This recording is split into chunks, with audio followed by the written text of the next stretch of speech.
Welcome back, fight fans. Welcome back. Let's just dig right into it. One of the things that I've been asked maybe 1,000 times is, what happens if Andy Ruiz fights Deontay Wilder? Andy Ruiz is with the PBC. What happens if that rematch between Andy Ruiz and Anthony Joshua just doesn't come off immediately?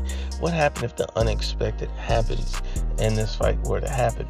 And so a lot of people feel like that, Deontay Wilder will starch out Andy Ruiz. It'll be an easy fight for Deontay Wilder. And in heavyweight boxing, one shot can change, the entire fight. And so we have to be honest and unbiased. Deontay Wilder is literally in trouble against any and every opponent he steps in the ring with, just for the simple fact that he has the worst boxing IQ, the worst boxing, fundamentals there is in boxing, so he's always going to be a danger. The only thing that he has is that giant eraser of a right hand. So eventually it's going to catch up to Deontay Wilder. It just hasn't as of yet. And a lot of people say, oh, you're not giving Wilder the credit he deserves. Look, Deontay Wilder is a good fighter because he has that right hand, but he's extremely poor fundamentally. So if you look at Deontay Wilder and you look at his last opponents, you realize that Andy Ruiz could theoretically beat Deontay Wilder based on what we see in the ring and based on what we've seen from Deontay Wilder. Let's just break it down. Dominic Brazil was a first-round knockout for Deontay Wilder. But let's not act like Deontay Wilder only scores first-round knockouts. He doesn't. He went 12 rounds with Romain Stavern in 2015. Romain Stavern, who's not an elite level fighter and who's not a top level fighter, who won a vacant belt. He went 9 rounds with Eric Molina, the same guy Anthony Joshua crushed, I believe, in about 3 rounds. He went 11 rounds with Johan Duhaupas, he went 9 rounds with Arthur Spilka, who was outboxing Deontay Wilder until he got caught with the right hand. Arthur Spilka could have won that fight against Deontay Wilder. He just did not have the power to put Deontay Wilder away. But he gave Deontay Wilder hell for 9 rounds until Deontay Wilder finally timed him and caught him. Chris Arreola, 8 rounds. El Gallo Negro, Gerald Washington, was thoroughly outboxing Deontay Wilder and went up to 5 rounds until he got caught with a right hand. And Gerald Washington was still somewhat of a prospect at that stage, because Gerald Washington had never been in a step-up fight. He was a replacement opponent. So we have to be honest and unbiased. The 2 most recent first-round knockouts that Deontay Wilder has had against Romain Stavern in a rematch. And we already know that Romain Stavern had been inactive for a very long time. He was out of shape, and he was just not a top-level fighter. Never had been. And he was coming for a paycheck. And the second was against a Dominic Brazil, who's known to have defensive deficiencies.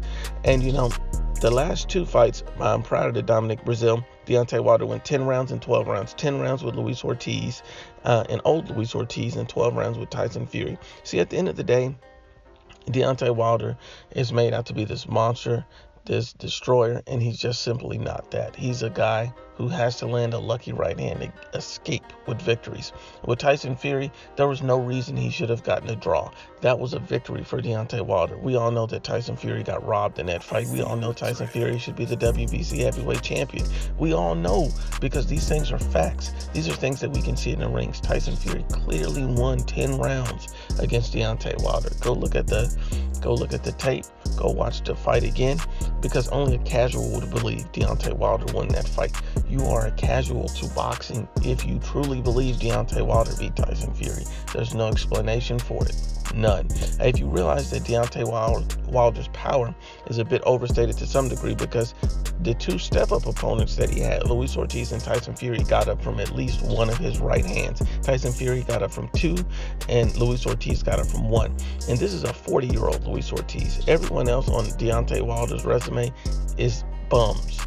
Period. None of these guys are top-level fighters. None of these guys are considered to be elite-level fighters or ex-world champions. These guys are bums compared to the level of Tyson Fury and Luis Ortiz. So Deontay Wilder has made a career and a living off of being a bum slayer. People believe that because he stopped Dominic Brazil in the first round, that he's some elite-level opponent who can't be stopped and he can't go past 1 round. We just seen him go 12 with Tyson Fury. We just seen him get outboxed.